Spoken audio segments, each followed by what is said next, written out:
Hello everyone and welcome to the 36th and potentially the final episode of Just This Week.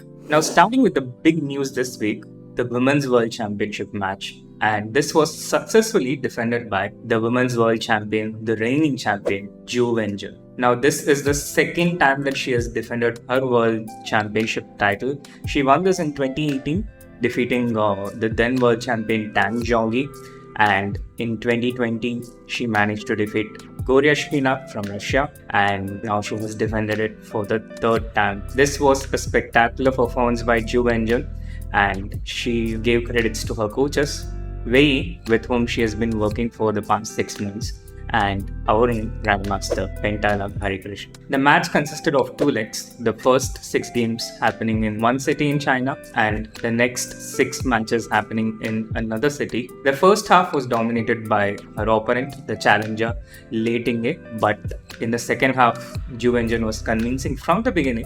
She had a better position in the 7th game, she won the 8th game, and she also successfully converted her advantage in the 12th game, not letting the match go into the tie break. Now this was one major event this week, and apart from that, going from tradition to modern, the Chess.com Bullet Championship, and this was dominated from the start to finish by perhaps the greatest of all time in online speed chess, Hikaru Nakamura. He played fabulously, and even the world #1 in classical chess, Magnus Carlsen, who has been a long-time rival of Hikaru Nakamura, was all praises for him. Hikaru had to face stiff challenges from Magnus Carlsen, the world #1, and Alireza Firouzja, the Iranian-French phenom, the super kid, and the one person who Magnus felt tempted to come out of his self-imposed exile from the World Championship cycle to face against. Hikaru managed to defeat Alireza in the winners final with a score of 16.5, 12.5, although it was a lot closer than that scoreline suggests, and the match went down to the wire. The next day, Magnus Carlsen, who had lost against Alireza Firouzja in the winners semi-final,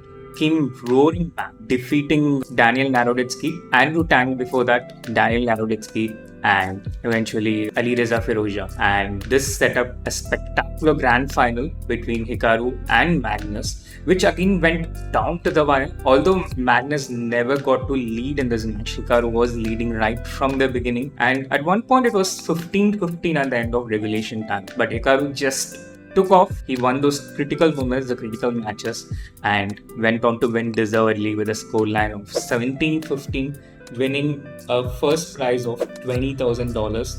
Magnus Carlsen finishing in the second place, although technically it is a kind of a joint second between Magnus and Alireza, having beaten each other once each, and Daniel Naroditsky taking a deserved 4th place. And Arjun, he didn't play the second elimination since he was defending a torches endgame in the first round of Beal in the classical portion, and Anish Fabiano, such legendary names in conventional classical chess, getting double eliminated without a single win. That was the story of the Chess.com Bullet Championship. Moving on to other important classical over-the-board events, Prag managed to round off a spectacular performance in the G.Skill Memorial Tournament by just staying solid and winning the tournament with a score of 6 and out of 9. Prag raced off to a 4 out of 4 start, storming into the 2700 club, and he slowed down a bit with a loss in the 5th round against Amin Tabatabai, who finished in the 2nd place, but he managed to strike back immediately in the 6th round and ended the tournament with 3 draws. This was a spectacular performance by Prag, who performed at a rating of 28.35, and he manages to reach a classical high rating of 27.7 or 27.8, around that range. So this was Prag's story in Hungary. And moving up from Hungary to Switzerland, the Beal Triathlon tournament is going on, and at the end of the Blitz portion, David Navarra and Vincent Kiemer are in joint lead. Arjun is having a tough time, and he's at the 6th place at the end of the Blitz portion. Now this tournament is called the Beal Triathlon because it includes not just the classical tournament but also the rapid and the Blitz portion, and there's even a chess 960 event which breaks the tie in case any 2 players are equally tied at some point. And it started off with the Rapid tournament, and 4 rounds of Classical have taken place. The Blitz tournament got over just today. So the tournament has 3 more Classical rounds remaining. A win in Classical gets 4 points, a draw gets 1.5 points, and a loss gets 0 points. So still quite a bit of catching up to do, and 12 points at stake. The top 3 sitting there comfortably: David Navara, Vincent Kiemer, and Lee Kwang Lim. But Yu Yangi, Jules, Arjun, they're not too far behind either, although they're unlikely to displace the top finishers in the top 3. And B does not just have a Grandmaster Triathlon tournament, but there is also an open tournament going alongside. And at the end of 5 rounds, it's the Chinese Grandmaster Bu Jiangxi who is in the lead with 4.5 out of 5. Aryan Chopra, who has been a regular in a lot of these European Opens, classical specialist, you can say. I've never seen him play a Rapid or Blitz over the board tournament, but he has been playing plenty of these classical tournaments, and he's breathing down the neck of the leader with 4 out of 5. Pranav Anand, Aditya Samant, and Vantika Agarwal are the other Indians with 4 out of 5 here in a tournament which features plenty of promising Indian players. Now, taking a bit of detour from Europe to the border of Asia and Europe, and looking at the Opens from the past week, starting with the Astana Zulizari Open Tournament. This was won by Aditya Mittal. He managed to keep his lead and scored a win over Hans Niemann. He achieved which Magnus couldn't do. He defeated Hans Niemann with the black pieces and made a smooth draw in the last round to win this tournament with 8 out of 10. Hans Niemann finishing in the 5th place with 7 out of 10, and Setu not having the best of tournaments with a score of 6 out of 10. Kazakhstan can be a difficult country to play in because the players are quite strong there and quite underrated as well. But this was not the only Open happening in Kazakhstan. Immediately after playing in Astana, they all moved to the Urals Open tournament, and at the end of 3 rounds, 5 players are in the lead. Aditya Mittal and Seturaman amongst those leaders. Vladislav Kovalev, Denis Lazovic, and Vitaly Bernatsky are the other players with 3 out of 3 after 5 rounds. So these are the tournaments in Kazakhstan.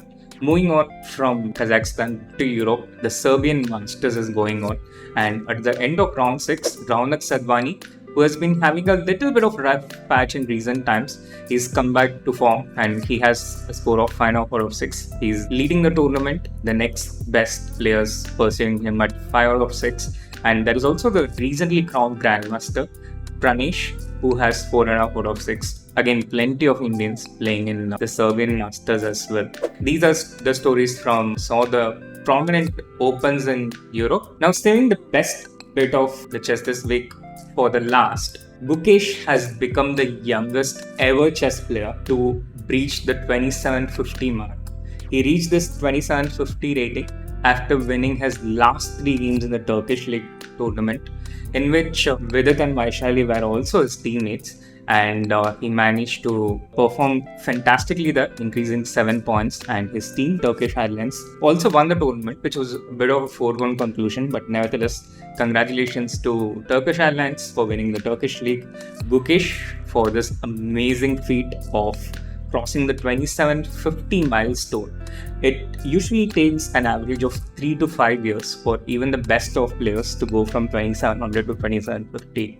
But Gukesh managed it in just about a year, which is an extremely rare thing. There are people like Magnus Carlsen, Alireza Firouzja, who have managed to do this as well in the past, but these are, once in generation names, and Gukesh is the latest among this list. So really happy and proud of his flow of amazing performances all through post 2020.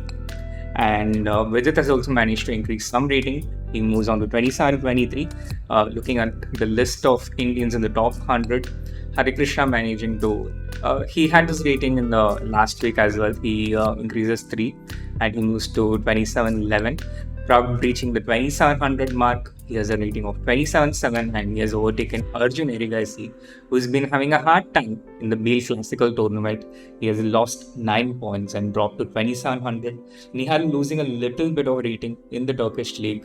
SL Narayanan and Arvind not having played much tournaments in the past few weeks. And in the World juniors, amongst the top juniors, we have already looked at Gukesh and Prag, but Vincent Kiemer is also back at the 2700 club, and at the moment he has a few decimal points more than Arjun Erigasi and Hans Niemann, who had actually crossed 2700 not so long ago, has dropped all the way back even below 2650.